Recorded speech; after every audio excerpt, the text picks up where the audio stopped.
Saludos y bienvenidos a otro episodio más de Hablando a 24 Frames, que les hable Gabriel Nieves.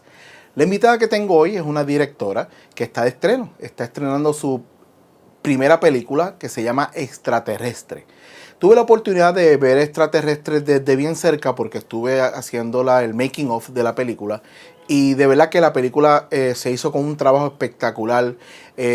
PJ como director de fotografía, el elenco, un elenco compartido con Venezuela y Puerto Rico. De verdad que la película está bien bonita.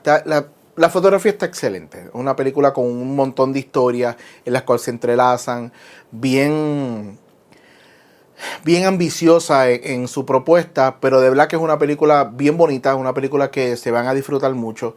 La historia de mi invitada estuvo bien espectacular, desde sus inicios, los tropiezos a veces de que nosotros queremos hacer las cosas de una manera y pues la vida nos lleva por otra, de que a veces no es cuando uno quiere, es cuando debe salir el proyecto, lo duro que es hacer cine aquí en nuestra isla, en Puerto Rico, y el resultado de una película hermosa, una película muy bonita, con unos mensajes bien chéveres, muy pocas veces tratado en Puerto Rico.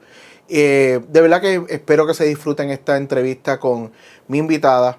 Y como todos saben, pueden escuchar este podcast a través de Audioboom, iTunes, SoundCloud, Stitcher, iVoox y un montón de servidores más.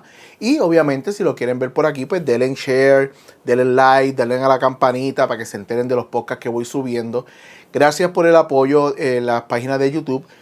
No esperaba mucha cosa, pero va subiendo paulativamente. Poco a poco va subiendo de más gente viendo los videos. Además que también tengo un blog y la gente lo está viendo también. Se les agradece mucho el apoyo, de verdad que se les agradece mucho. Pero nada, no sigo hablando y vamos a darle.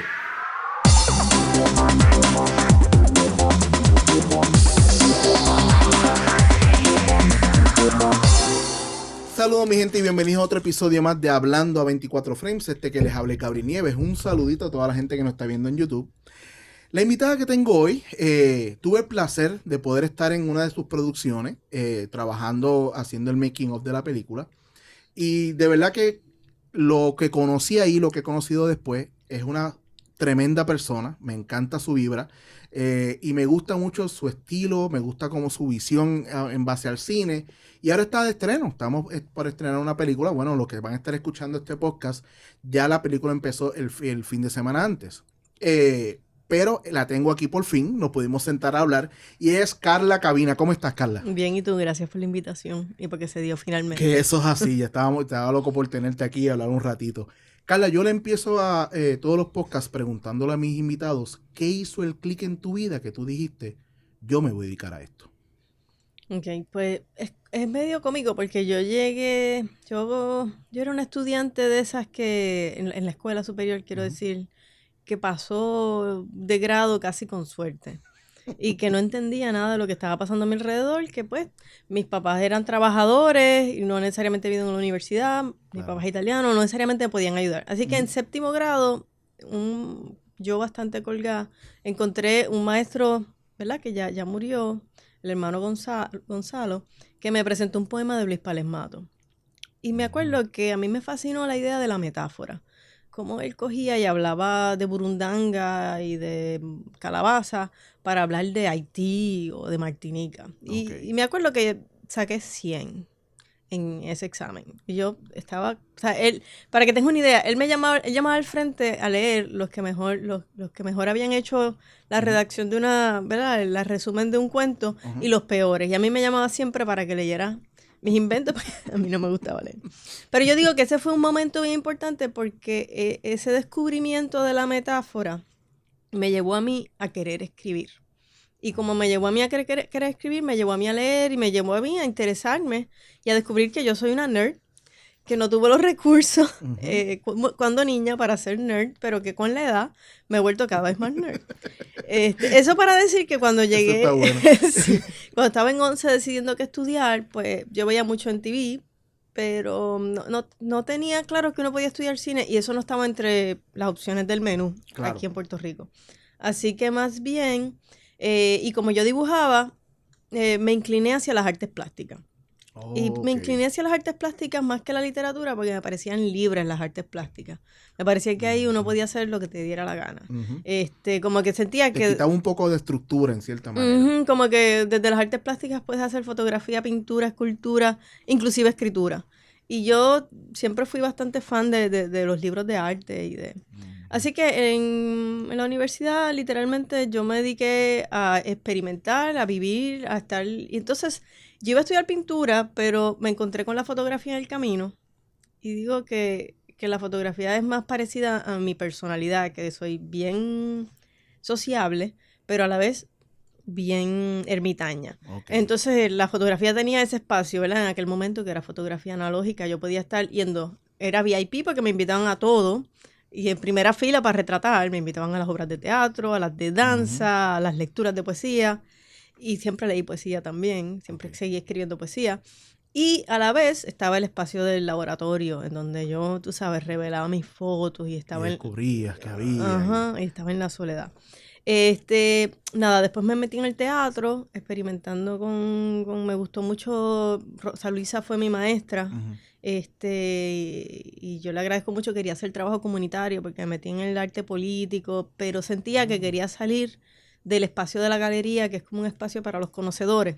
Quería ir donde Claro. estaba la gente, así que Tú por querías, el- como dice uno, ensuciarse. Tú querías estar allá, donde ajá. no estar en el Sí, fichureo no de... quería estar en el pedestal de los artistas, yo quería estar más cerca Más de adentro. la gente. Yo sentía que si no quería un poco como hacer algo que hiciera la diferencia, había que estar en el tú y tú, ¿me entiendes? Ujú, ujú, ujú. Entonces, con los teatros, pues empecé a experimentar con dar talleres y empecé a hacer escenografía para teatro. Actué y todas Ok. esas cosas, pero me gustaba más la El backstage. tragescena. Y ahí vuelve esa idea de escribir y vuelvo a séptimo grado, esa Cuando idea estás en teatro, vuelve otra vez la cuestión de escribir. de que quería contar historias, pero que el teatro no me parecía el medio, porque la fotografía seguía siendo como que, ¿verdad? Mi pulso, esa idea de Ok. poder controlar el cuadro, ¿no? ¿Dónde estás? La composición, la luz, el El qué color. decir. El qué decir, a dónde dirigir la mirada del Ujú. público. Yo creo que en ese punto fue que dije, no, espérate, yo lo que quiero hacer cine, y ya esto yo me había graduado, esto fue como para el 2001 más o menos, y empecé básicamente a leer. Estaba Borders entonces, yo me iba Ajá. allí, me compraba todos los libros de Era de los cine, que nos sentábamos a que... a leer todo. Hay gente que extraña mucho a Borders. Yo lo extraño, todavía me parqueo. Sí. Todavía me parqueo por esa área. Sí, como el viejo novio, como que Ajá. tú estuviste ahí una vez. Exacto, sí, sí, como si uno hubiera enviudado de un amigo, un La novio, una gente no novia sabe, bien ¿verdad? querido, sí. Lo interesante, y mucha gente le pasaba eso, Ujú, de que era un ujú. momento de aprender y creativo. Lo que pasa es que para volver era, ok, se sientan todos ahí, pero no me compran el libro. Y eso es lo que hace que cierren las puertas. Bueno, no te Yo creas, compraba. yo he escuchado que el de Border de Puerto Rico le iba súper bien y extrañamente, es una de esas veces, tú sabes, que aquí llegan empresas de afuera y tumban la competencia. Ujú, Pero con Borders, al igual que con Starbucks, ujú. pasó todo lo contrario. Estimularon el El mercado. mercado. Y ninguna librería realmente en aquel momento quebró porque obviamente Border atendía a un abanico de Exacto, posibilidades sí. y las otras librerías seguían atendiendo otros nichos. Entonces, Sí, es ¿verdad? Lo mismo que hizo Starbucks, que ahora todo el mundo tiene cafés, porque antes era, tú tienes una cafetería, ahora todo el mundo es barista y es, sí, pero yo me es acuerdo, otra cosa. ajá, yo me acuerdo en la universidad que uno soñaba con que hubieran cafés en donde uno iba a Pero tomar no café y había, no yo siempre había. decía que en nuestro país, me lo estamos viendo por el oeste, pero en Puerto Rico, un sitio tan tropical, no habían ni terrazas en los restaurantes, o sea, la gente no comía afuera, su mundo era en el aire acondicionado, y no habían café para hablar basofia. Ujú, O sea, ujú, vamos, ujú. para filosofar, para uno hablar de estupideces, lo que se tomaba el café y no estar borracho, porque, ¿sabes? Había sitios para Sí, jumarte. O sea, es sí. increíble que un sitio tan creativo, Ujú, porque un ujú. lugar tan creativo como nuestra isla, y que no existen sitios así, whatever. Entonces te ibas para Border, porque nos fuimos por la línea de la otra cosa. Ah, sí, pero quería decir que, por ejemplo, yo me acuerdo ir a Fine Arts, cuando Ujú. Fine Arts no es Fine Arts, sino que Ajá, era una sola salita y que ahí en eventualmente Miramar. allá en Miramar, que vi tremendas películas, y como que la fantasía era salir del cine y ir a un sitio a tomar café Para para hablar. hablar de la película. Pero habían sitios para beber, pero Sí. es que, ¿sabes? La bebida está chévere. Como droga, mi preferida es el café, Ujú, ujú, ujú. honestamente.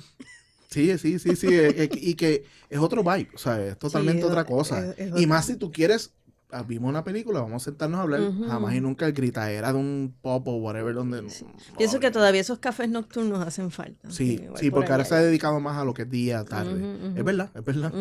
Así que el que nos esté escuchando, mira, habrán uno cerca de un stand de final, puede ser una buena idea para que la gente se vaya a tomar el café y por eso que pegan estos sitios que hacen café con libros, porque pegan tan de la mano. No, totalmente. Pues entonces te ibas ahí ¿y qué pasó? ¿Sabes? ¿Dónde sigue la...? Bueno, seguí estudiando, seguí leyendo por mi cuenta y yo trabajaba en el taller de fotoperiodismo, siendo como maestra de fotografía. Y ellos también daban clases de video. Y yo, como soy así atrevida y presentada, pues empecé a push a ver si me daban una clase de video.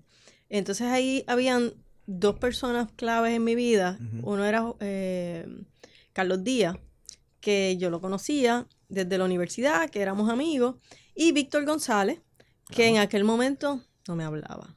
Yo le caía mal. Como son las cosas de la vida, ¿verdad? Es bien cómico. Él pensaba que yo era arrogante. Entonces, el asunto es que yo consigo las clases de video y empiezo a dar clases de video. Yo me jangueaba mucho con Carlos Díaz. Entonces empiezo a escribir una historia. Había cogido un taller con una gente mexicana que se llama Telemanita. Yo soy gay y en ese momento estaba como en una organización que se llamaba Taller Lébico Creativo, que se dedicaba que a concientizar y a hacer trabajo de activismo, pero... Más comunitario. Sí, pero más hacia la comunidad gay, lésbica, básicamente. Para ayudar en temas de salud, para ayudar en temas de salir del closet, para ayudar en temas... Más bien de autoestima. No hacia la sociedad como tal, sino era más para acá. Trabaja algo para la sociedad, pero era más hacia adentro. No hacia adentro de la comunidad, pues apoyo, ¿no? Y para ayudar, para crear comunidad sobre todo. Me acuerdo que cogí ese taller de cine que trajeron de estas chicas que trabajaban, esta pareja de chicas que trabajan en México, haciendo cine comunitario con mujeres indígenas. Y nos dieron un taller bien pequeño. Pero esa información para mí fue suficiente para empezar a escribir una historia. Y empecé a escribir una historia sobre un lighter. Claro, ya sé para dónde va. Exacto. Yo me acuerdo que yo ya en ese momento no fumaba, y casi no bebía, pero en mis años universitarios yo era una chimenea. Y mi dieta era cerveza. Es que la jodienda es que pegaba con el café. Claro, cerveza, café y cigarrillo. Esa era la dieta universitaria. Y de vez en cuando arroz con el caldito del bistec encebollado. ¿Qué comiste? Bueno, también que es más barato y llena la panza. Así que me acuerdo que en los jangueos de entonces me era cómico como uno salía por la noche con un encendedor y regresaba sin ninguno, o regresaba con otro que no era el tuyo, o regresabas con 6. A mí era la idea de a dónde van los encendedores cuando se pierden, ¿no? Y qué vidas conectan. Y por ahí yo empecé a escribir esta historia que se llama Tiene Fuego. Tiene Fuego. Popularmente conocida como el lighter. Que es básicamente un encendedor que pasa de mano en mano y según pasa de mano en mano va contando pequeñas historias. Bien diversas entre sí, pero unidas por, digamos, son historias de amor o de desamor. Bueno, básicamente historias de desamor. Sí. De diferentes relaciones en momentos críticos. Y entonces hay una relación lésbica, pero hay una relación de familia, hay una relación entre 2 muchachos gay, y también hay una relación entre 2 abuelos que son maltratantes. Y bueno, hay un círculo, ¿no? El lighter empieza y termina donde empieza, uniendo a la persona que lo pierde con la persona que lo encuentra primero, que lo vuelve a perder eventualmente. Sí. Y curiosamente yo escribí ese corto con la idea de irme a estudiar, de solicitar en universidad en CalArts, en California. Pero me tomó un año filmarlo. Era una historia de 40 páginas. Yo tengo un corto ahí que todavía no he editado, que la jodiendo. Me tomó 7 años editarlo, porque me deprimí. Lo filmé de fin de semana en fin de semana, y pasaron todas las para cosas. Para sacarlo fue como, sí, fin. Sí, pasaron, así por ejemplo, nos fuimos un día a filmar la escena final en Salinas, había un bote que navegaba, y cuando nos estamos a las 3 de la mañana reunidos en el peaje, se nos había olvidado el lighter. ¿Tú me puedes creer que en el área azul no había un lighter rojo? Y peinamos todo y no había un lighter rojo. No, bueno. Oh, Dios. Sí. Pero esas cosas son chéveres. Porque a veces la gente por ejemplo, esto terminó siendo un corto, ve el resultado final y no saben que detrás de la historia hay otra historia. ¿Sabes? Esa historia que me estás diciendo ahora, tomó 7 años, ¿verdad? Hacer ese corto que se tuviera final. Sí, se grabó en un año, pero pasó una cosa bien importante. Ajá. Y es que cuando yo no tenía computadora entonces, y yo lo que hacía era que todos los miércoles iba al taller de fotoperiodismo y usaba una de las computadoras de ellos y en un disquete, en un CD, grababa mi corto. Carlos Díaz sabía de la historia y él me iba a ayudar con la fotografía. Ujú. Y él le comenta a Víctor González que yo tenía un corto que necesitaba ayuda. Y me acuerdo que en una foto de grupo del taller de fotoperiodismo, Víctor estaba al lado mío y me dijeron que tienes un guión. Y yo, sí, me gustaría leerlo. Y yo, Y ¡plac! Ahí sale la foto. Y ahí salió. Debe estar como que... sí, claro. Esa misma semana terminé el guión y se lo llevé. Ok. Y él me ayudó. Y fue un proceso bien... Es ese proceso en el que uno se hace director, porque simplemente cometes todos los errores del mundo, el sonido fue una mierda, yo fui testaruda, lo quería hacer todo, la gente me abandonaba, pero aprendí, y claro que fue bien mágico. Era el proyecto de los cantazos. Era el proyecto de los cantazos. Pero tienes que vivirlo.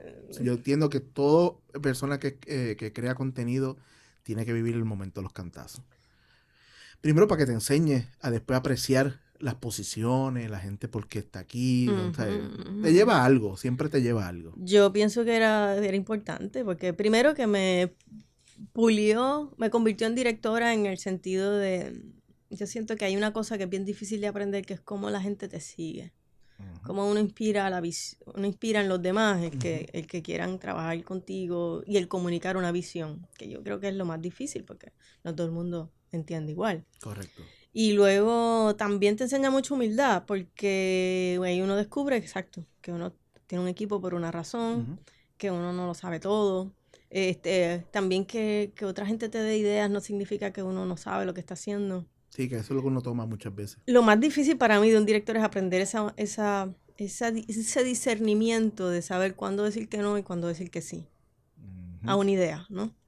Sí, cuándo ceder y cuándo decir no, esto es lo que yo quiero, porque yo quiero demostrar tal Cuándo cosa. ceder, yo creo que también tiene que ver con otros factores, pero cuándo darle la bienvenida a una idea que mejora tu idea o que la alimenta, ¿me entiendes? Claro. Que a veces uno, yo creo que como es tan delicado y tan inseguro esa posición, porque es un asunto de liderazgo, al principio uno tiene miedo de recibir ideas porque piensa que significa que uno no sabe.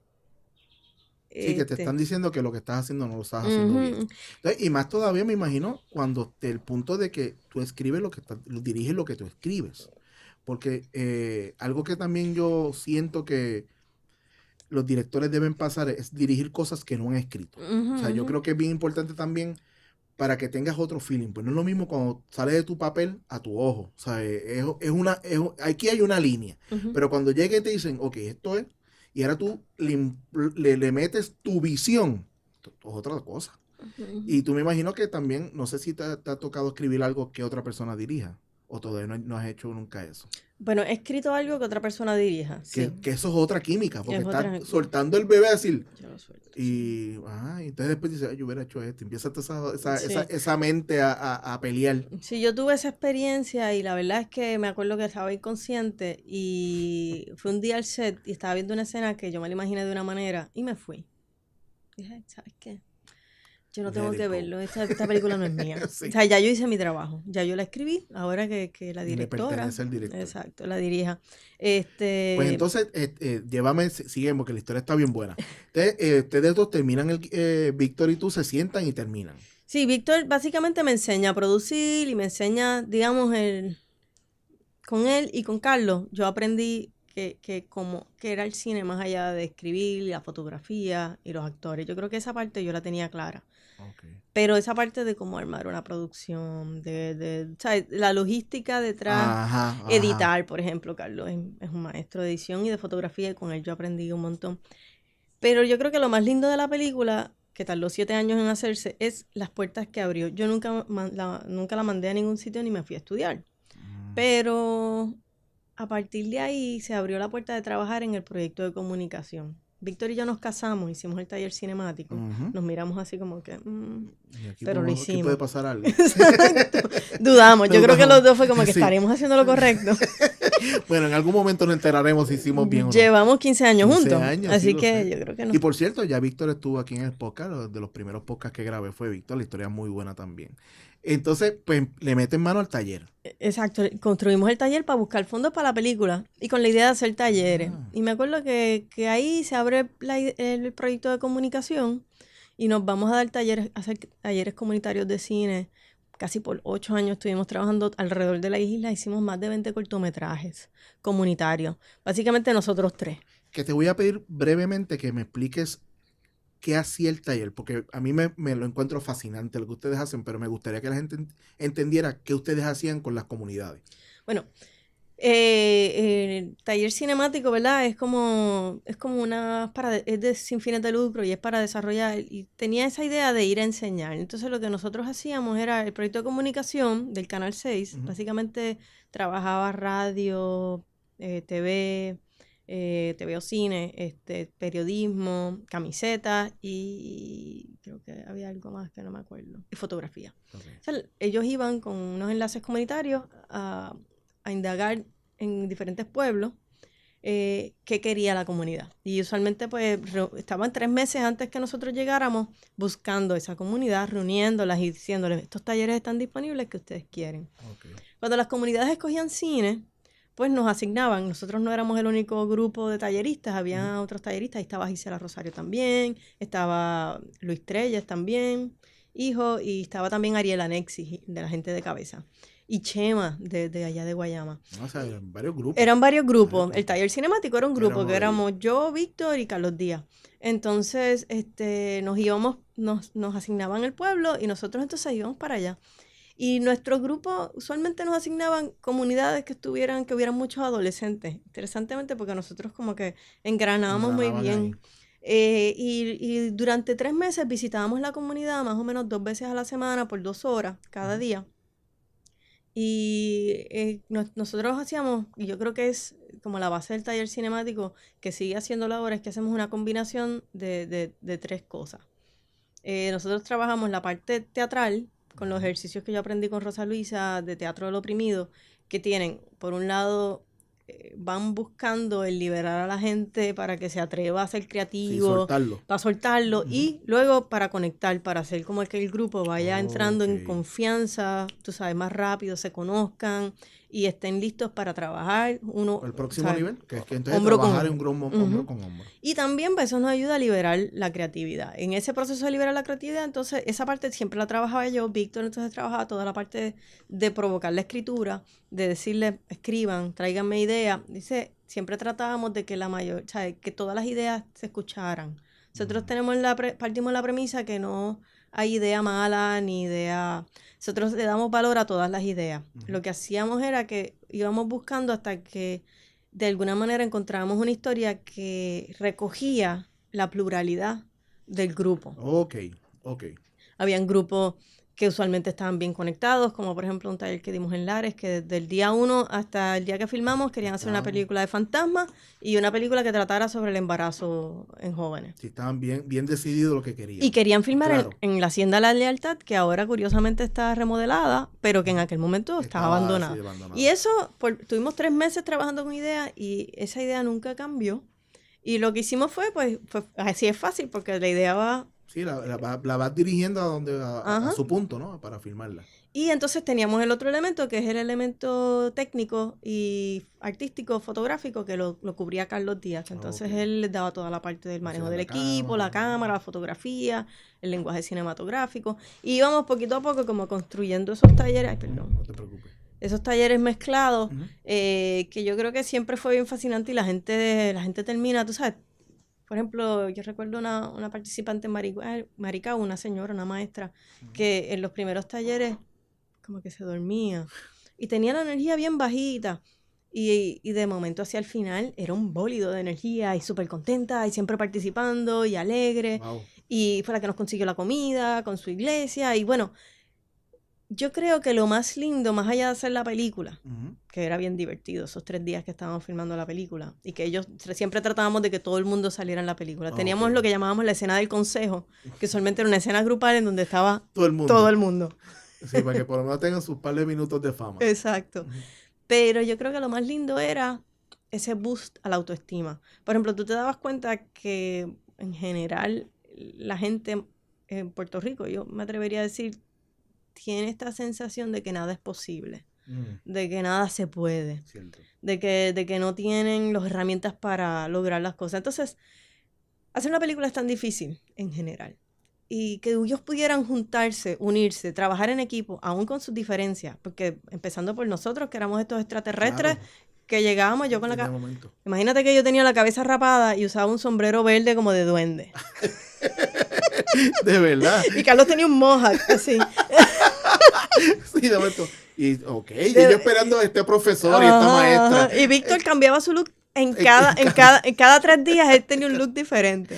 Y encima estábamos trabajando con gente que la mayoría eran cristianos de diferentes denominaciones, maestros, policías, pescadores. Sí, que era bien variada la gente que usted le daba en taller. Para nosotros también es una riqueza porque estamos Claro. escuchando las historias de primera mano de la gente, ¿no? Yo digo que Tiene Fuego funcionó para, primero, conectarme con ellos, que fueron mis maestros, Carlos y Víctor, y aprender sobre todo por los errores. Pero luego el proyecto de comunicación fue mi maestría. O mi maestría no, digamos mi bachillerato en cine.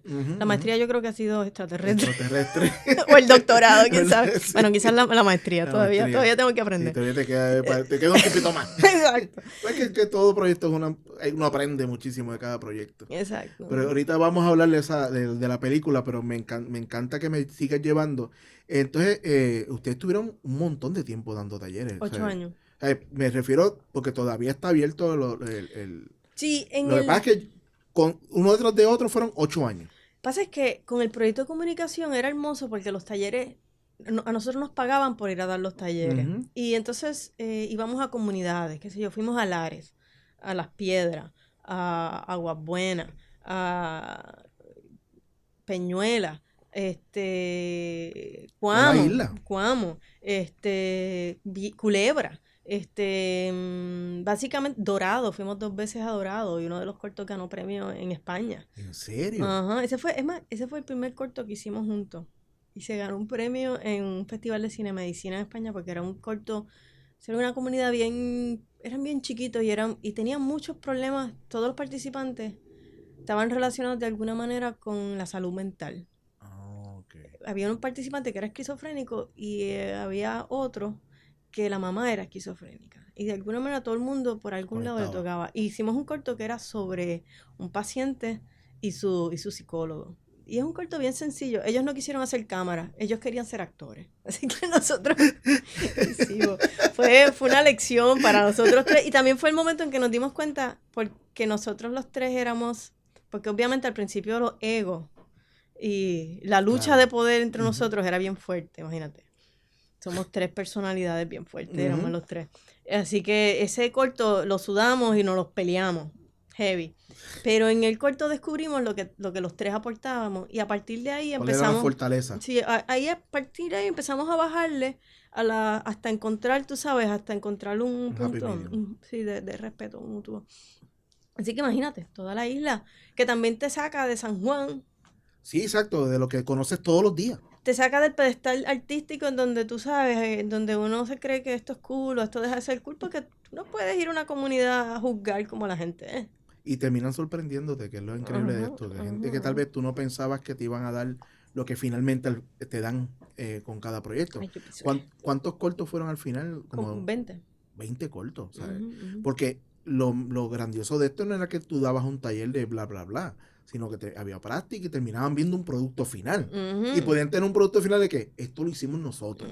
O sea, yo creo que mejor que eso no puede haber un proyecto en que, primero que un montón, porque cuando hablamos de comunidad no estamos hablando de que todos son de 15 o 16 años, estamos hablando de doñas de 30 con gente de 22, ¿sabes? Tener una mezcla de gente.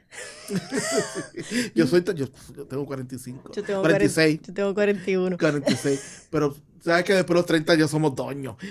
Aunque nosotros no queramos decirlo. Yo me niego. Yo también, pero Ahí vamos, ahí vamos. Luego que tú sigues haciendo cortometrajes, Te ¿verdad? digo que era interesante. Por ejemplo, en Peñuela nosotros teníamos un grupo, Guayanilla Peñuela, Ujú. teníamos un grupo que teníamos 2 pescadores de 70 y pico de años con sus esposas, niños de 8 Wow. y 7, adolescentes.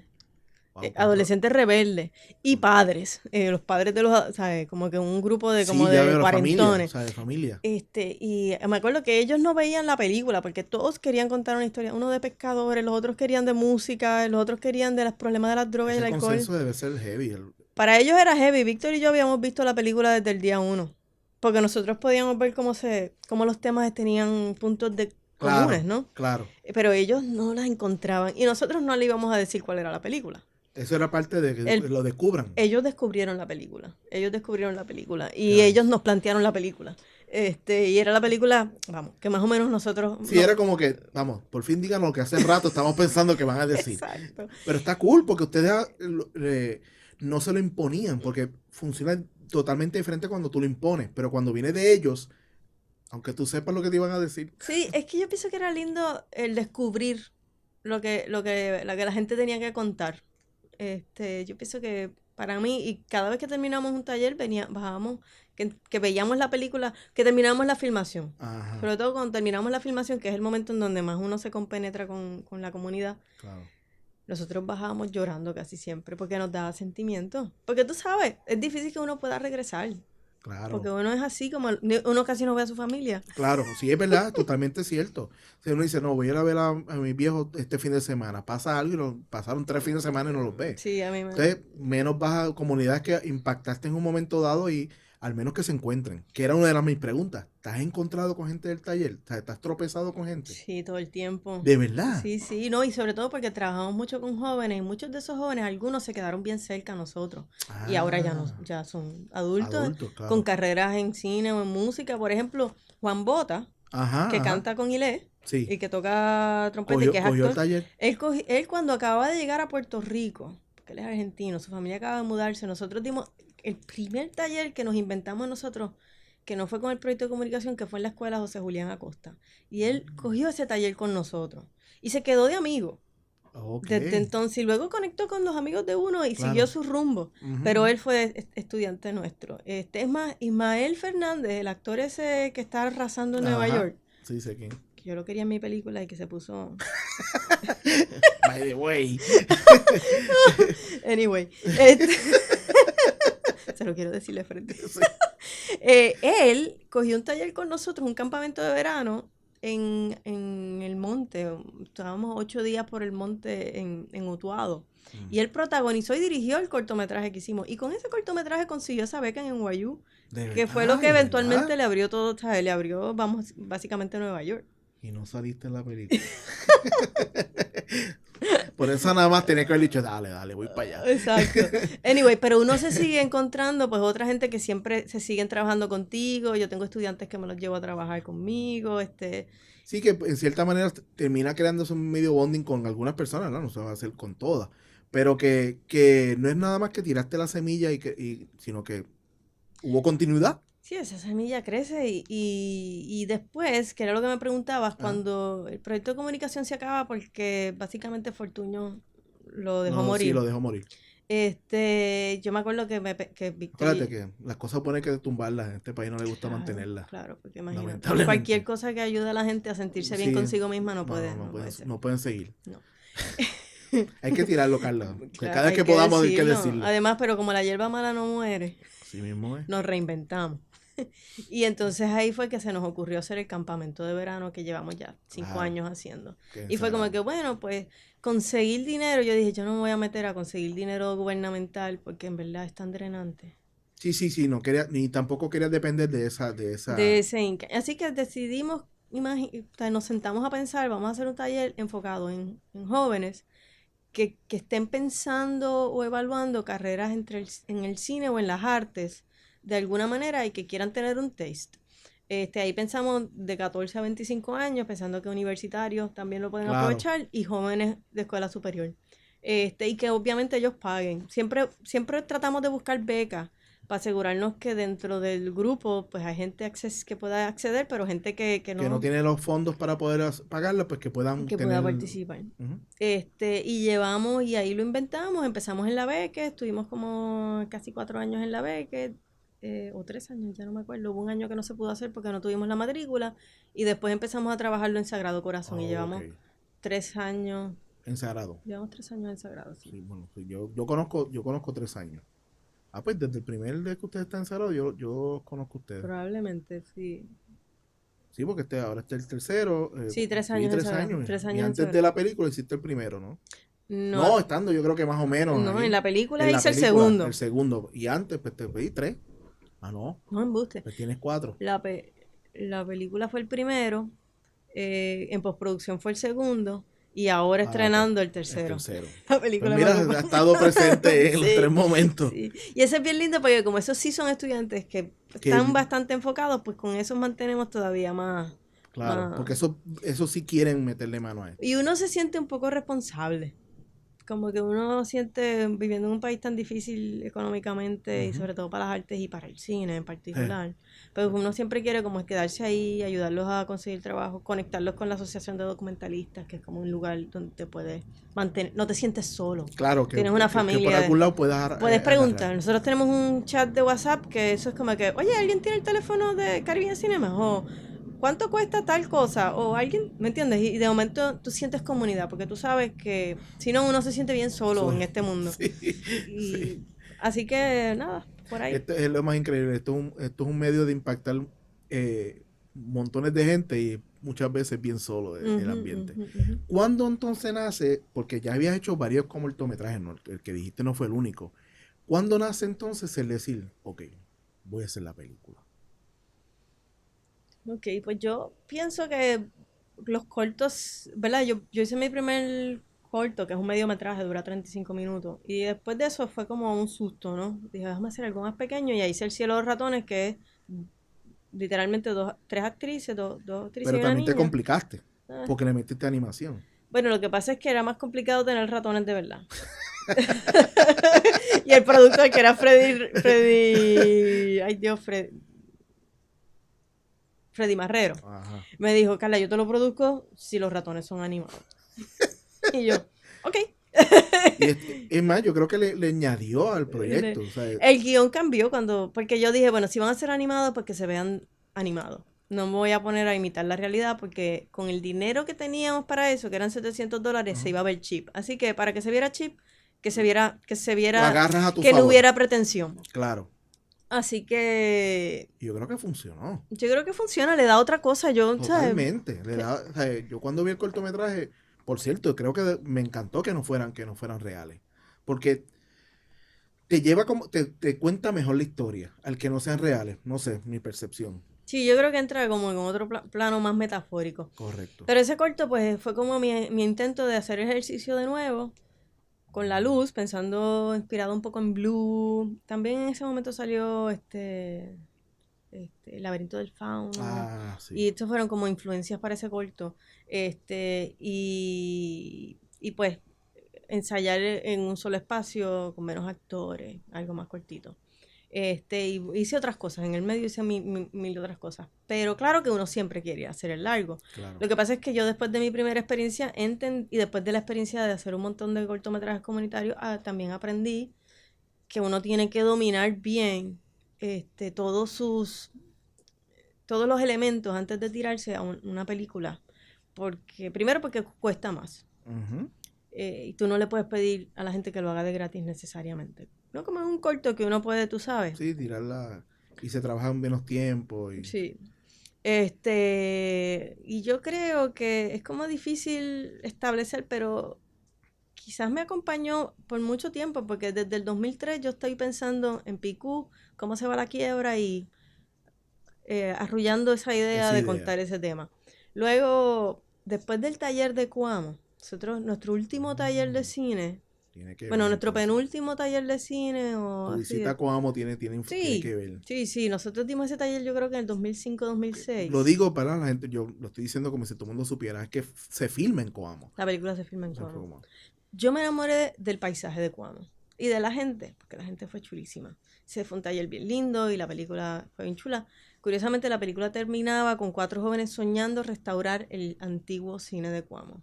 Para mi sorpresa, cuando yo voy a reunirme con el alcalde para hablarle del proyecto y buscar apoyo del municipio, el cine lo ha restaurado el alcalde. Y para mí fue como que mágico. Sí, como que, Nosotros lo soñamos, ¿me entiendes? Lo soñamos desde el 2006 y mira, se materializó. Yo creo en la magia. Ajá. Entonces, nosotros volvimos con el interés de dar otro taller y de conseguir fondos. Eso nunca se dio. Nunca el dinero bajó, nunca apareció la propuesta, whatever. Pero ese proceso de seguir viajando me hizo ver el paisaje cambiar en el tiempo. Y me topé con ese momento en Cuamo en que se seca. Cuamo se seca por completo y eventualmente se quema. Que es totalmente otra cosa. Visualmente es otra cosa espectacular. Y además esas montañas que son bien diferentes, que a mí me gustan las de Salinas porque es el otro lado de la cordillera central, pero en Cuamo las montañas parecería que Dios, ¿verdad?, agarró arena y la soltó suavecito, suavecito y se formaron unos montoncitos. Tienen como su propio espacio, cada una como tiene su esquinita. Tiene su esquinita y tienen como unas piedras así y yo me enamoré de ese lugar y hice un video arte en un espacio allí, que fue mi segunda colaboración con Omar Silva, o mi primera colaboración con Omar Silva fue ese videoarte, donde es un personaje bailando en medio del paisaje totalmente quemado, así, cenizas en el piso, los árboles quemados, y es como este personaje que tiene por un lado la cara y por el otro lado es como la muerte, entonces era como que la dualidad entre la vida y la muerte en la naturaleza. Pero de ahí yo me quedé con la idea de, yo quiero filmar una película en este paisaje. Quiero contar esta historia. Entonces... Sí, ya el location te me había enamorado. El location me había enamorado y a mí las locaciones me hablan mucho, porque claro, soy fotógrafa y estoy pensando en cómo retrata. Y que la locación aporta tanto en una historia, o sea, la gente a veces piensa, no, lo tiramos ahí, no, tirarlo ahí, no te dice lo mismo si es ahí o allá. No. O sea, eso cambia mucho. Cambia mucho y vamos, ahora brincando a la película, tú lo notas en la película. O sea, Cuamo habla, o sea, Cuamo tiene su presencia bien presente allí. Es un personaje más. Tras que yo siempre decía, cuando yo iba para allá a grabar el making, yo le decía a Víctor, ¿sabes lo que me gusta de las locaciones estas de la película de Carla? Es que es como si fuera a un soundstage, ¿sabes? Cojamos como que este lugar que está perfecto, aquí tienes esto, porque para colmo era todo como cerca, ¿sabes?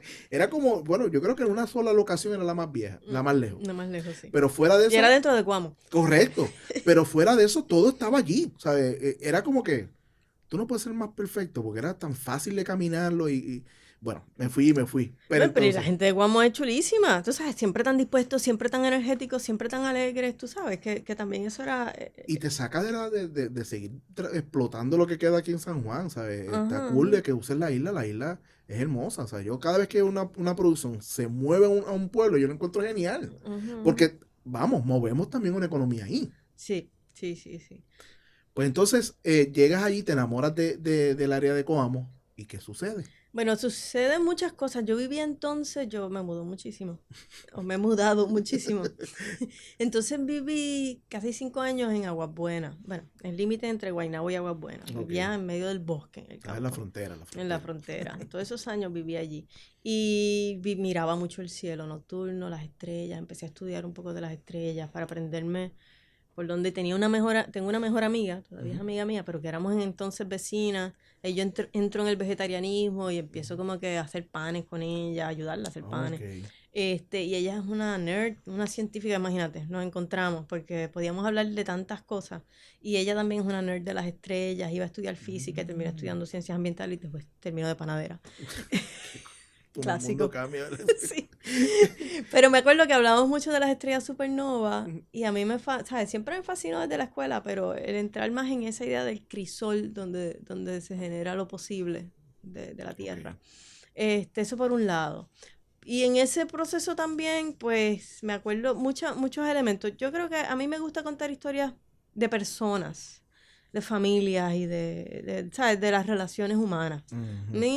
Se me hacen más fácil las relaciones humanas quizás que una historia de un personaje y su trayectoria de vida. Sí, es más como la interconexión. A mí me interesa cómo unas cosas afectan otras y cómo... Entonces, la idea de una historia familiar estaba ahí. O sea, que por un lado estaban las estrellas, por un lado estaba la historia familiar, por un lado está el paisaje de Cuamo, y por otro lado estaba la historia de Picú. Entonces, claro que el tema gay siempre está porque yo soy gay. Y yo trato de hacerlo como normal. Como Sí, pues, sí, no es como que vamos a meterle la las llaga personas aquí. gay existimos. Exacto, estamos Como ahí. existimos personas negras, ahí, como existen exacto. personas pelirrojas, como existen personas que hacen pan.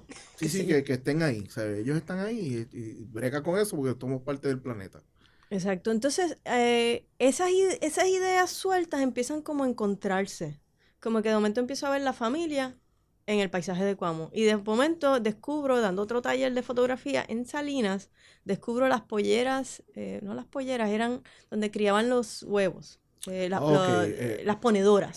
Las ponedoras de Papri, las descubro. Y también había pasado una noche de esas de jangueo por la isla, que me acuerdo que subíamos de Guánica y nos íbamos para Calle a una fiesta, por detrás de las tetas. Y yo estaba Lucía. Los que no son de Puerto Rico, las tetas son unas montañas. Sí, porque después me escriben que son las tetas. Las tetas de Calle. Dice las tetas de Calle porque parecen dos tetas, dos senos. Dos senos. Para los más. Sí, para que... ¿Qué me dijiste que se valía todo? No, sí, pero a veces se me olvida que me escuchan en otros países, me escriben después que ya tú dijiste, bueno, nosotros hablamos porque estamos aquí.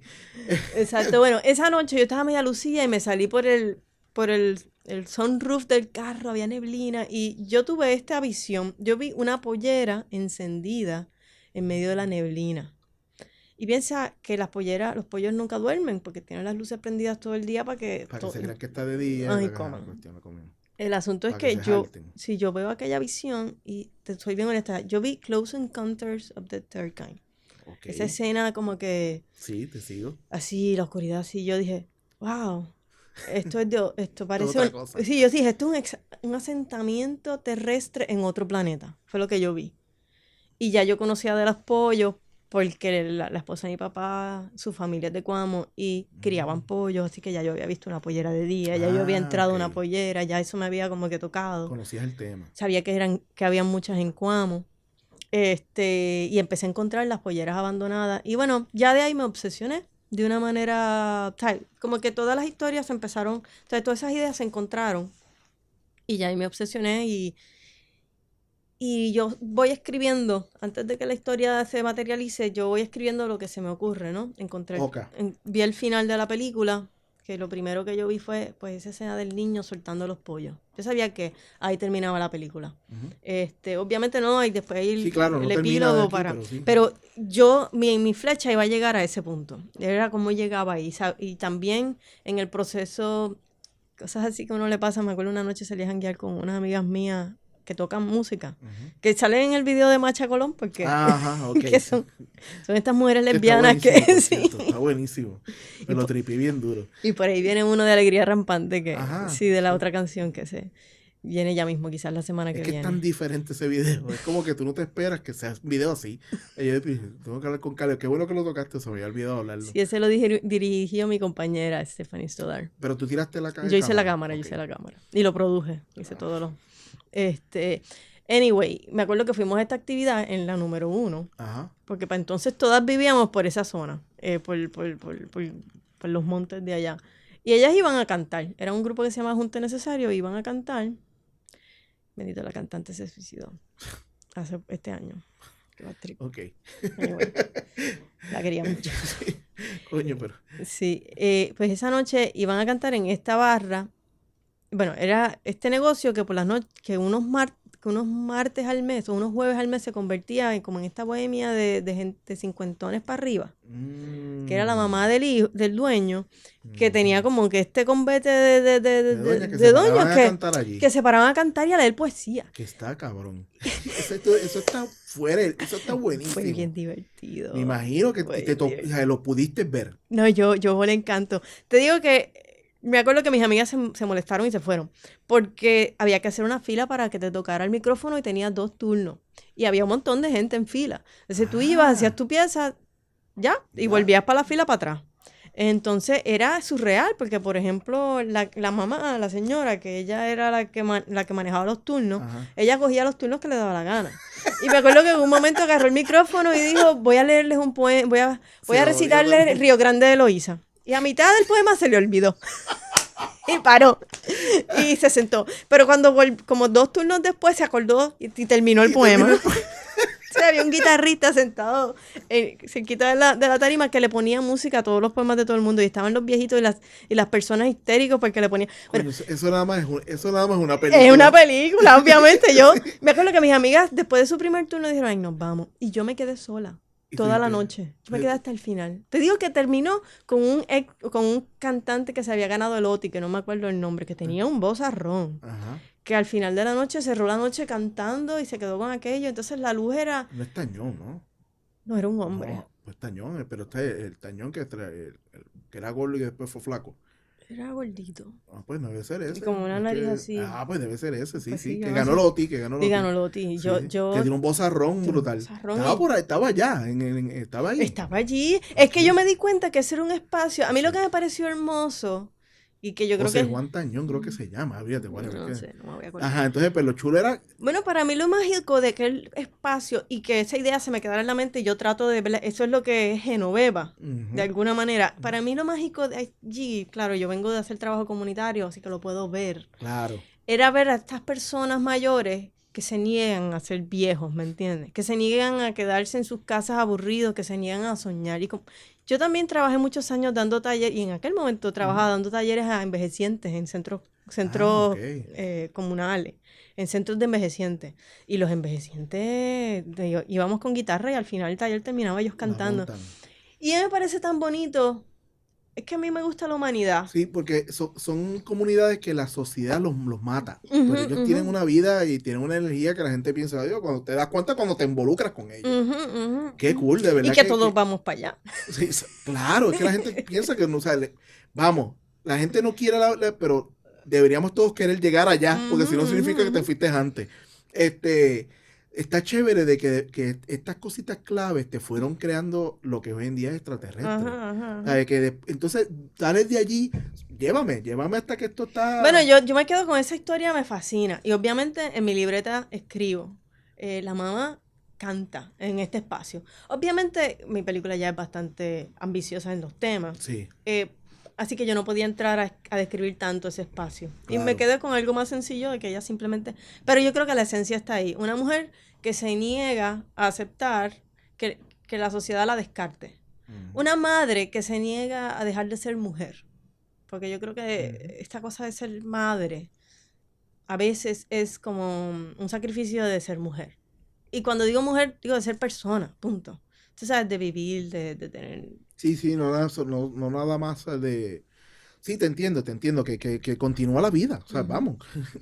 Entonces, otra imagen que yo tenía era el patriarca en medio del desierto, a punto de la ruina y del colapso, a punto de suicidarse.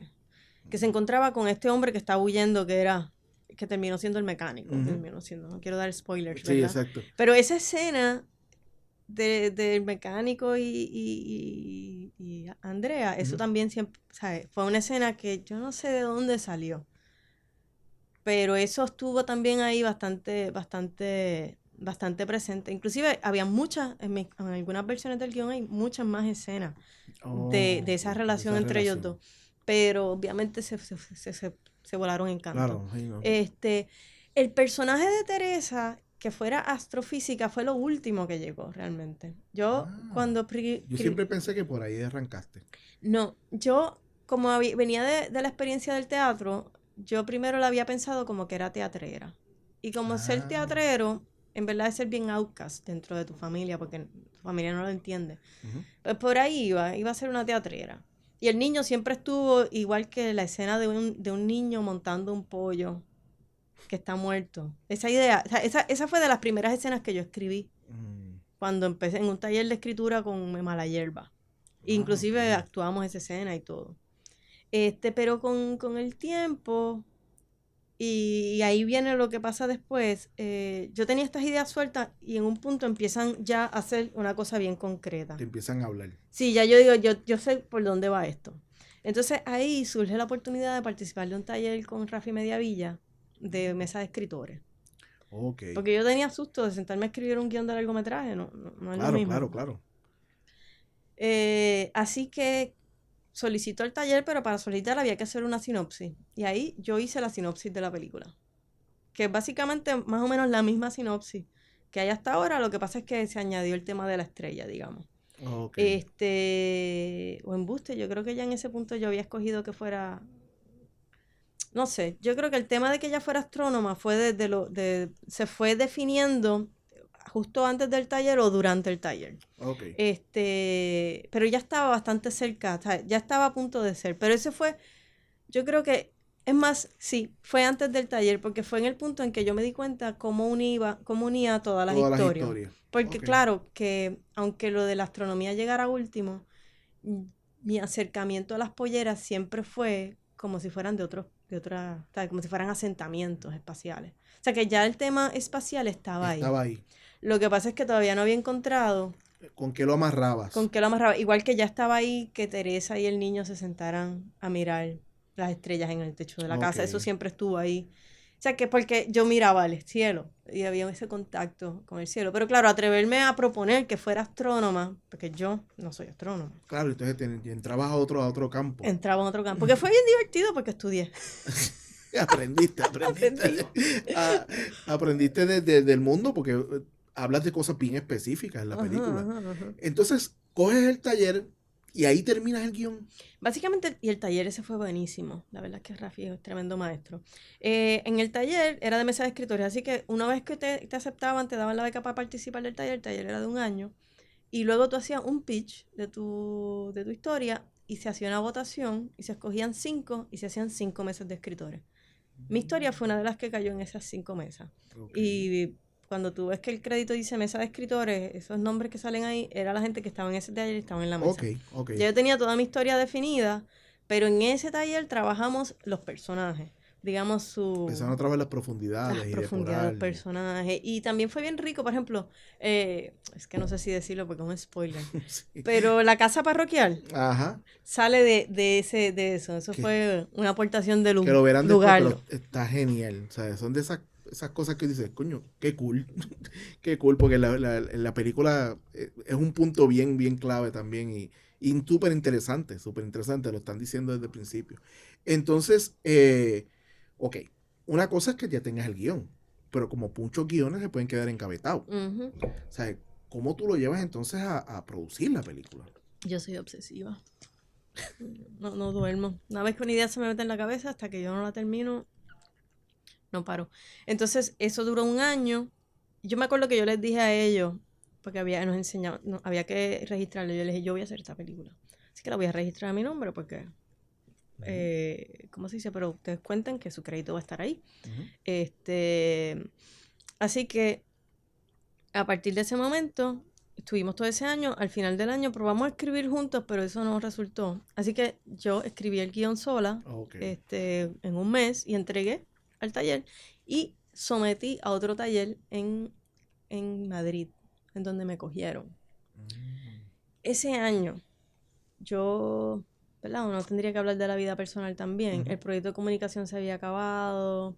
Yo tuve una crisis en el 2006 porque fue cuando cerró el gobierno y yo tenía 2 campamentos de verano, así que me quedé sin trabajo, lo que hizo que el 2007 fuera bien difícil.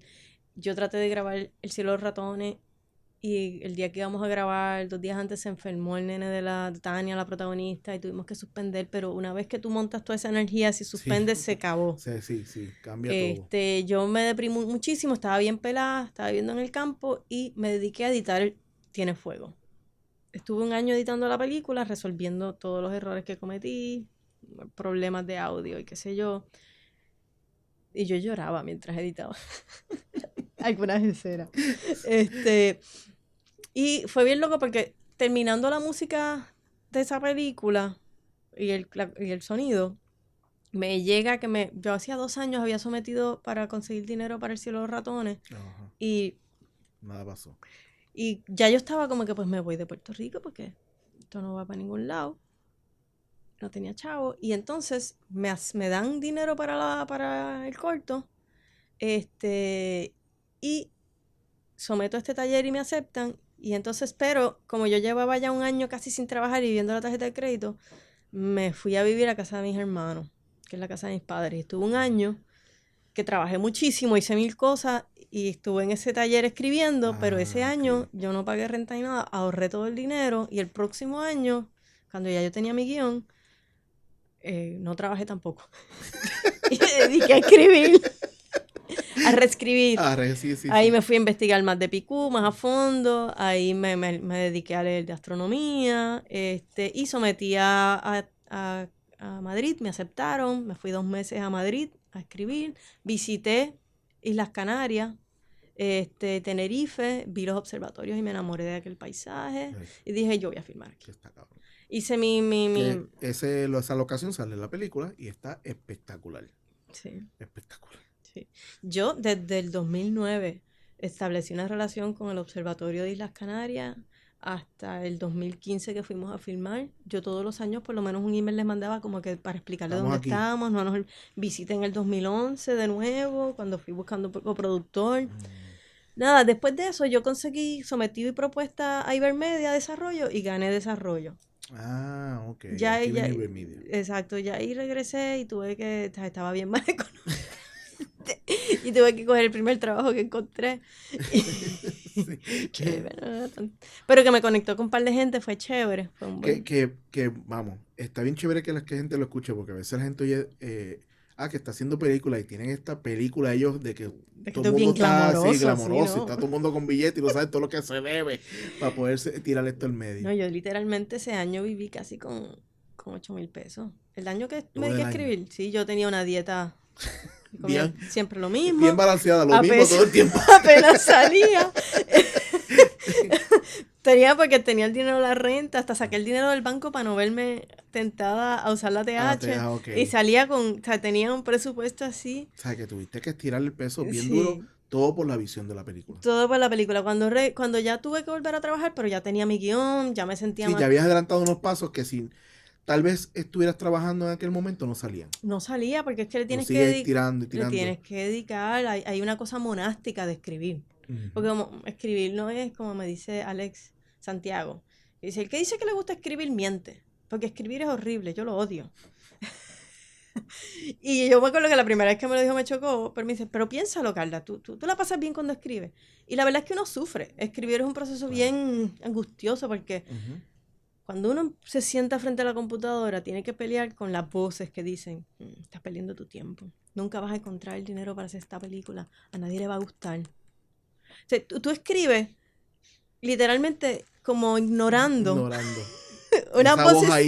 Esas voces ahí que te están torturando. Y a veces uno no sabe, tú sabes. A mí me tomó literalmente en una de las reescrituras, porque yo, por lo menos en esos años, una vez al año me dedicaba 2 meses a escribir. Okay. Como que separaba el tiempo para escribir y no hacer más nada.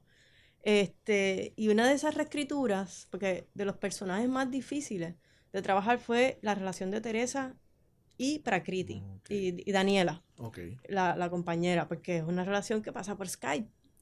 Y yo necesitaba que la novia presionara, pero que tú no sintieras que era insoportable. Okay. Pero tampoco podía ser tan y tan cool y tan que la apoyara que tú dijeras como que demasiado melosa. Sí, tienes que entrar a ese medio ahí. Y entonces era complicado escribirla. Y además están hablando en términos astronómicos. Y están teniendo una relación vía Skype. Y yo decía, ¿qué hacen los astrónomos cuando trabajan? Sí. ¿En qué consiste el trabajo de un astrónomo? ¿Qué hacen? ¿Qué es lo que ven en la computadora cuando la miran? Que uno mira estrellas y que ellos miran y dicen, okay. Ellos no están mirando el cielo, ellos están como mirando la computadora. ¿Y cómo funciona? Yo me había leído historias de un montón de astrónomos. Hay una astrónoma que descubrió una supernova en el momento en que explotaba, como les pasa a ella. Que inclusive la escribí y me contestó, pero cuando le mandé las preguntas, no volví a escuchar. Y yo debía haberle vuelto a escribir porque igual fue que se lo olvidó. Uh-huh. Pero me acuerdo que estuve como 5 días leyendo y buscando en internet para entender. Encontré hasta unos telegramas que se mandan los astrónomos cuando hay información así importante. Que alguien vio algo. Ajá, sí. Entonces, para escribir la escena en la que ellas dos están hablando en términos astronómicos, pero que se están diciendo es otra cosa. Que se están como erotizando, uh-huh. o no es erotizando, es como teniendo esta conversación sobre que se aman, pero usando términos Usando astronómicos. términos Es un astronómicos. reclamo fun, Ujú. pero en términos astronómicos. Esa escena, a mí me dio, tuve 5 días leyendo y la escribí en un día. Y me acuerdo que el día que finalmente me invitaron, tenía una actividad, tenía una cena con amistades de mi compañera y qué sé yo, y tuve que decir, no puedo ir porque es que justo Aquí está después saliendo de esto. 5 días es que yo finalmente sé cómo Sí, escribirla. lo estás desbordando en este momento y no me pueden No, sacar de y aquí. ahí hice mi storyboard porque dije, aquí yo tengo que irme a split screen, y terminar con ellas dos y ver la supernova, o sea, el time lapse de un remanente de supernova en el Ah, ok. tiempo, ¿no? Que parece una supernova, pero en realidad es una Oh, foto, oh, un time lapse de de años, años. en donde tú ves como un remanente de supernova sigue Ujú. expandiéndose, ¿no? Sí, sí, que era el momento para terminarlo. Era el momento para terminarlo. Entonces, ya pasaste este proceso, viene, ya tienes el fondo este de que ganas de Ibermedia, Ujú. que es como una, eso ahí viene lo de Venezuela, ¿no? Lo Eso que es pasa es Venezuela. que yo gané primero desarrollo. Y de, Eso me sirve para hacer arte, para ir a otros lugares, para ok, pagar un script doctor que fue Diego de la ok. Tejera, para buscar coproductora en Puerto Rico. Que eso después no terminó tan bien, pero Ujú. bueno. Para hacer presupuesto, Ok. ¿entiendes? Para reescribir. Entonces, entonces, ¿cuándo entra la producción? Yo conseguí primero en Canarias, o sea, cuando en 2011 a mí me aprueban préstamo del programa de cine. Ok. Y ahí yo digo, me voy a buscar coproductor. Y con dinero del desarrollo nos fuimos a Canarias, al Festival de Huelva y a Madrid. Y encontramos un canario que estaba dispuesto a coproducir, pero que con el tiempo descubrí que en verdad lo que quería era el dinero de Ibermedia, Ok. que no iba a poner nada de lo que yo Ajá. esperaba ni iba a buscar más dinero. España también colapsa en esa época, entonces. Ok, exacto, sí. Así que ya teníamos, ya habíamos conseguido coproducción, pero ya yo no podía trabajar con ese coproductor, así que tuve que empezar a buscar Ah, coproductor ok. otra vez y ahí yo estaba a punto de perder el dinero del programa de cine porque ya era el 2012. Mm. Estaba terminando Fortuño. Este, y yo hice un crowdfunding que fue bien exitoso. Recogimos como $8,000 y sometí el proyecto a otro taller que es Diver Media Ujú. en Centroamérica. Y me cogen y voy para allá. Ok, Allí conozco a Yomaira, que es mi productora, ok. mi coproductora venezolana. Y nada, a ella le gustó la película. Siempre le fascinó la película, desde mi pitch inicial hasta mi pitch final. Y nosotras no fuimos las más que jangueamos, porque yo jangueé con otra venezolana mucho más, que ya yo Ok. la conocía. Pero ella siempre, y por Facebook siempre me escribía, Carla, ¿cómo va el proyecto? Ay, a mí siempre me gustó. Que cuando yo me quedo sin coproductor y sigo buscando en España, pero no conseguía, Dijiste, espérate. yo, mira, ¿te interesa coproducir mi película? Y me dijo, sí, y enseguida. Y claro, eso le añadió otro año más, que fue el año que estuvimos buscando el dinero entonces de Venezuela, Ujú. que eso fue 2012, 2013, que se aprueba en el 2014. Ok. Pero todavía me faltaba un chunk de dinero que no conseguía, que al final conseguí a través de otro préstamo contra los créditos contributivos del Banco de Desarrollo. Ah, ok. Y ahí Este, completaste y ahí completé mi muñequito y claro, ahí fue, tú sabes, ahí viene, lo completé, pero entonces ahí venía la parte ¿sabes? De amarrar los muñequitos, todos en la misma, tú sabes, Ujú. conseguir que todo el mundo estuviera, que todo, porque te dan dinero, pero todos esperan que el dinero esté en la cuenta para ellos darte su dinero, pero nadie te va a dar el dinero hasta que el otro Hasta está. que no te Dices exacto. que tú tienes que convencerlos a todos de que te hagan cartas de compromiso Para que entonces cada cual te suelte lo que tiene que soltar. para que el primero suelte. Y así, Anabel Mullen entonces y la llamé para que hiciera la producción de línea. Y fuimos armando el crew. Me acuerdo que ella y yo nos reunimos y ella quería traer un equipo, yo quería traer otro equipo y nos miramos y dijimos, ok, tú traes el equipo de producción y yo escojo el equipo creativo. Yo, ok. Ah, Y, ok. y nos dimos la mano y arrancamos a trabajar. Y eso fue en el 2015. Entonces, ¿cuándo entra PJ? ¿Ya cuando ya tú escoges el equipo? PJ entra desde el 2011. Ya le estábamos haciendo acercamientos a PJ y lo conocía a través de otra productora. Que PJ es el director de El fotografía de la director de película. fotografía. También entra Gladiris, estaba. Desde ese momento también, que es la vestuarista, Aba Dalila es amiga mía de toda la vida, también estaba ahí. Omar Silva entró desde que yo tenía una idea, Okay. porque ya yo había trabajado con él y le dije, mira, este guión lo quiero hacer, te lo dejo. Hace años atrás. Igual que mi artista gráfico, Juan Carlos de Sumideal. Es decir, le dije, voy a someter una propuesta a Ibermedia, ¿cuánto tú me cobras por hacer esto? Okay. Y eso fue que en el 2009. Y les digo, todavía tú sigues con ese número de 2009. No, y él sigue, o sea, él fue el que creó el logo y Ajá. todos esos artes los ha creado él, así que... Sí, que entonces la producción estuvo, ¿cuánto? ¿Se trabajó un mes? Trabajamos más o menos un mes o 3 semanas de preproducción Ujú. y 20 días de rodaje. Okay, fueron 17 en Cuamo, 1 en San Juan y 2 en Islas Canarias. Yo vi la película, porque no es lo mismo haber trabajado en ella que cuando te sientas a verla. La película, te lo dije fuera del aire, la encontré brutalmente preciosa. Es una película que amarra un montón de historias. Era bien, ¿sabes? Para tu primer proyecto es heavy. Todas esas historias, amarrar la historia, porque el que sabe de cine, tirarse ese tipo de películas no es fácil. No. Es más fácil contarla de una historia de una sola persona y ya. Aquí tú estás amarrando varias historias. El pueblo, como hablamos antes, es bien presente en la historia. Y de verdad que la fotografía está espectacular. O sea, PJ hizo un trabajo muy bueno ahí. Luego de que tú terminas la película, la tiraste y todo, ¿cuánto tiempo tardó para que la estuviéramos viendo ahora? Antes que nada quería decir que, por ejemplo, trabajar con PJ fue un lujo. Bueno, trabajar con el crew que yo trabajé en general fue un lujo. Pero una cosa bien chula... No sé, porque cuando se pise el set, le dije a Víctor, así le dije, la primera vez en mi vida que entro en un crew boricua que parece una película americana. Porque aquello se veía que si no me decían que era de aquí, jamás y nunca pensaba. ¿Sabes? El crew se veía así. O sea, era un crew bien robusto. O sea, era heavy. ¿Sabes? Tú te estás tirando la primera película con un crew de 3 pares. Sí. Ok, continúa. Es que me acuerdo de ese momento. Es que PJ me concedió algo porque yo soy bien minuciosa en mi dirección y me meto en los detalles. Y él y yo nos sentamos durante toda esa preproducción a leer el guión juntos, escena por escena, discutirla y hacer un shortlist. Que obviamente era más ambicioso de lo que resultó. Claro, claro.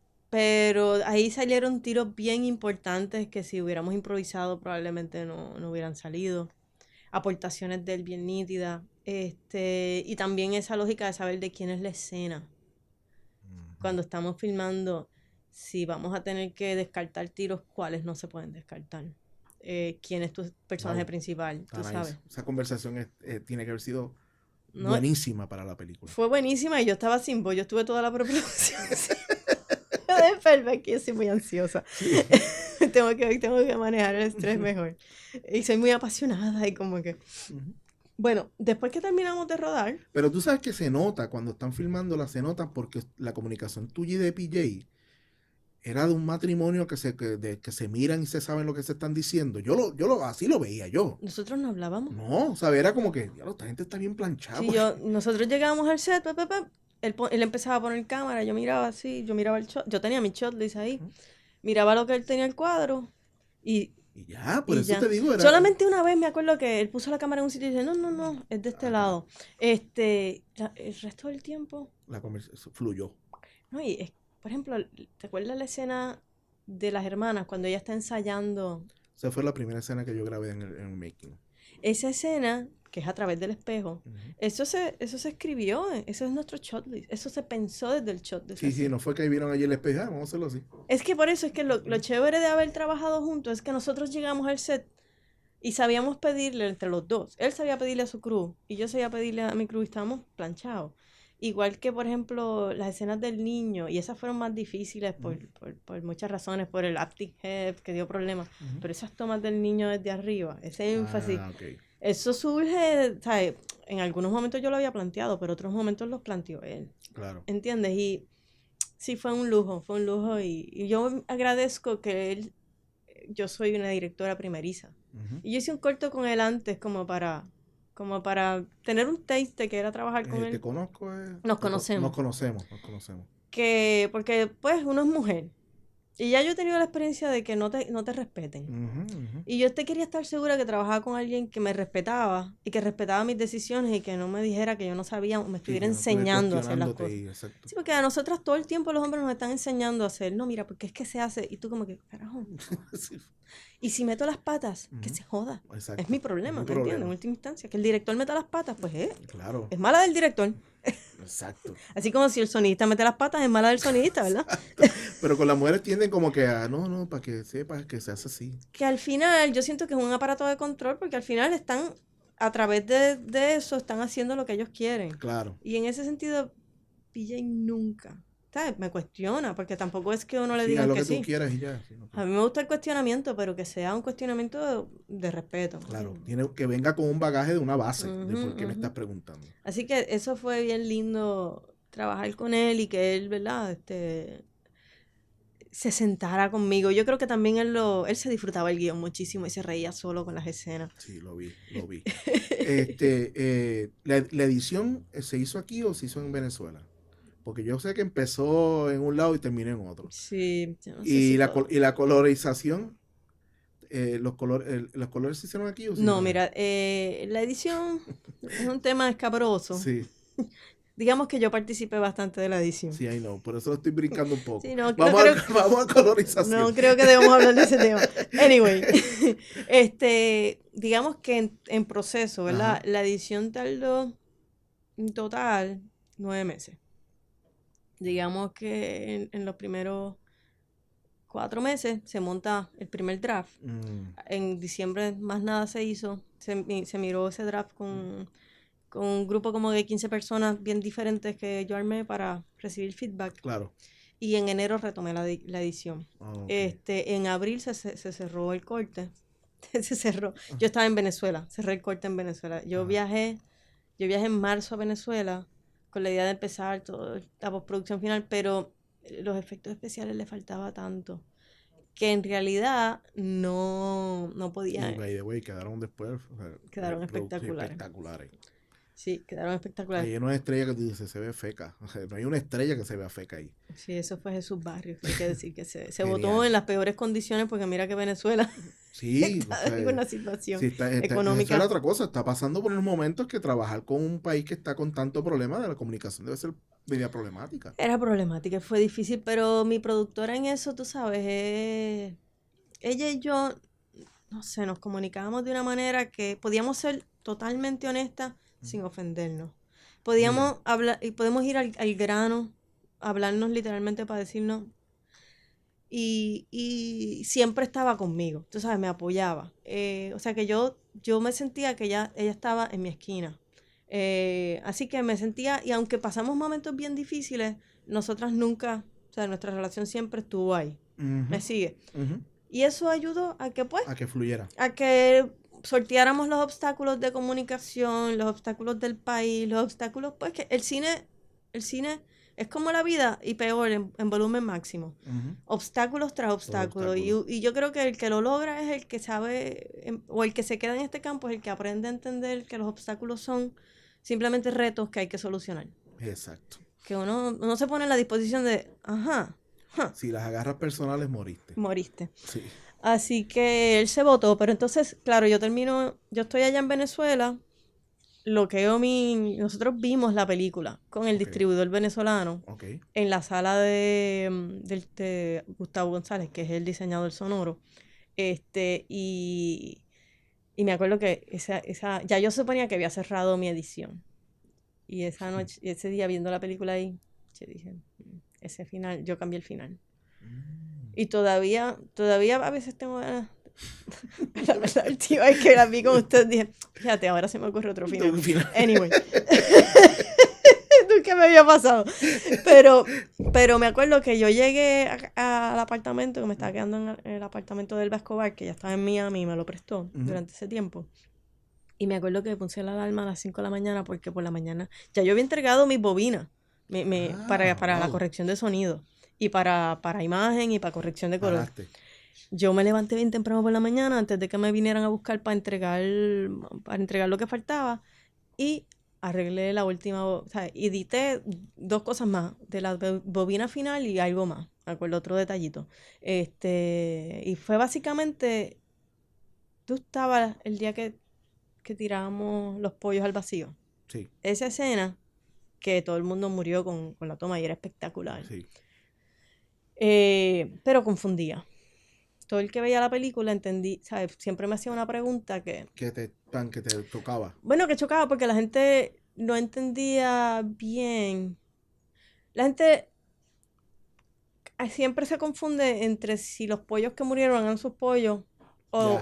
Ya, La ya. gente no acaba de entender que son un montón de polleras. Ujú, Y yo ujú, creo que tiene que ver con que es complicado ujú. esa información porque además estoy manejando otras informaciones. Yo creo que pues eso se Sí, queda un poco un colgando poco ahí. colgando ahí, sí, pero Yo no creo que sea no, no afecta, no brutalmente afecta. importante, pero esa pequeña escena lo hacía más, la confusión la exponenciaba. La Y marcaba además ya más. yo estoy cerrando con un fin positivo y eso era como un tanto oscuro, Ok.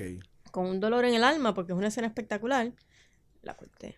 Y cambié el orden Ujú. y, y creo que funciona mejor. Pero ahí que está. Uno tiene que aprender también hay cosas que hasta aquí llegaron. O sea, hasta aquí. Sí. Y eso es duro. Y más que en el nivel que ya estaba la película, ya para terminarla. Bueno, Carla, ya la película está en el cine. Cuando estén escuchando este podcast, empezó el 31 de agosto la película. Tiene un elenco espectacular, porque de igual manera que tuviste, técnicamente hablando, tuviste unos monstruos ahí. También tenemos un elenco espectacular. ¿Qué puede esperar la película para cerrar más o menos? ¿Qué la gente puede esperar de la película? Bueno, yo creo que esperen una película diferente, poco convencional en cierto sentido, a la vez que tiene una cosa bien convencional porque es una historia familiar, yo Ujú. creo que ahí hay algunas convenciones. Por otro lado, busca tener una perspectiva un poco, ¿verdad? Esa perspectiva galáctica. Le da otro... Además, yo creo que también es una película que intenta contar historias para mí, desde la contemporaneidad de que nosotros estamos en 11 canales a la vez y que manejamos un montón de información a la vez Ujú. y está explorando eso, el cómo contamos las Las conexiones. conexiones. Y las próximas películas que se me ocurren siguen explorando ese tema porque es que no deja de fascinarme, ¿no? Okay. Y entonces también, pues una banda sonora que yo pienso que es espectacular y por otro lado, es una película refrescante, Ujú. divertida, dramática, pero Pero cómoda de también, ver. O sea, pero sí, exacto, es pero cómoda de también ver. de reírse Ujú. y liviana, ¿sabes? Yo creo que explora temas de una manera que uno se siente como que se puede bregar, hay salidas, ¿no? O Sí. digamos apuesta al lado positivo del ser humano. Sí, Bella, estoy de acuerdo contigo y de verdad que los invito a que la vayan a ver. No voy a decir el cliché de apoya a los boricuas, yo odio de que decir eso. Vayan a verla porque es una película que vale la pena verla.